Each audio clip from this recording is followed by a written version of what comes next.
So what's your implication with spin selling?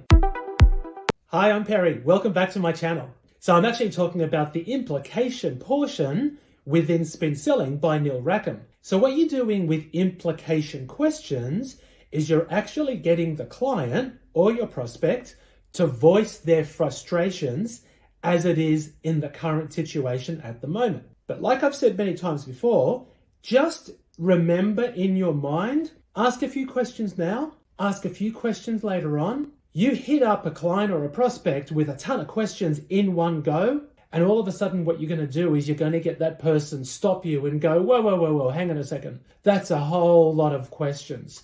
What about you tell me a little bit about yourself? What about you tell me why you're here?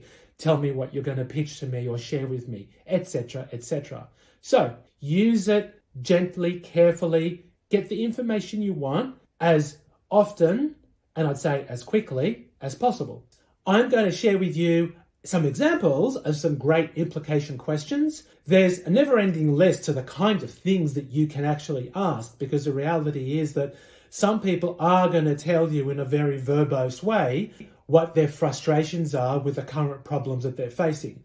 But let's roll off a couple here and see how we go. Remember that you can tweak or change these to suit your current situation, or just learn from me and then apply them in your particular situation with your client or prospect. One of the classic questions: if you had more resources, what could you actually accomplish? If you had a better system, what could you accomplish? If you had better processes, what could you accomplish? I've just changed that around based on the particular situation where that client's coming from. And you may have to make up your own based on your particular niche, industry, product, service that makes sense. But at the end of the day, you're getting that person talking. Another great question: if you weren't experiencing that problem, do you believe it would be easier to reach the outcome or the goals that you're trying to achieve? Close-ended question, because you're going to follow up with oh great, so what does that mean? Can you elaborate? Can you explain for me? Now, built into those two questions is a little bit of why.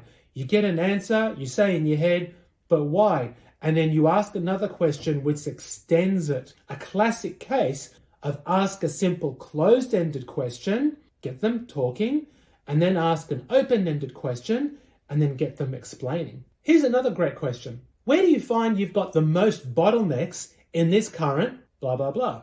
Could be current process, current service, current software app, current situation. You're getting them to talk to you about the frustrations in that process, in that bottleneck, because now you're actually getting to the core of what are they really feeling.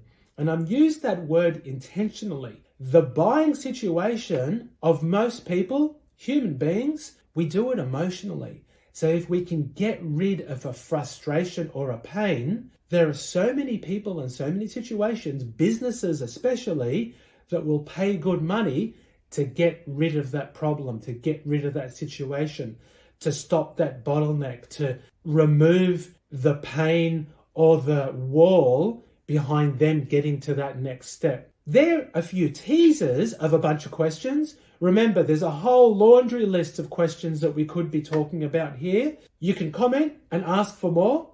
You can look at some of the questions I've got in my website, and you can also message me directly, anything related to sales or business development. Also, please make sure you subscribe and hit the like button below. And in the meantime, thanks for watching.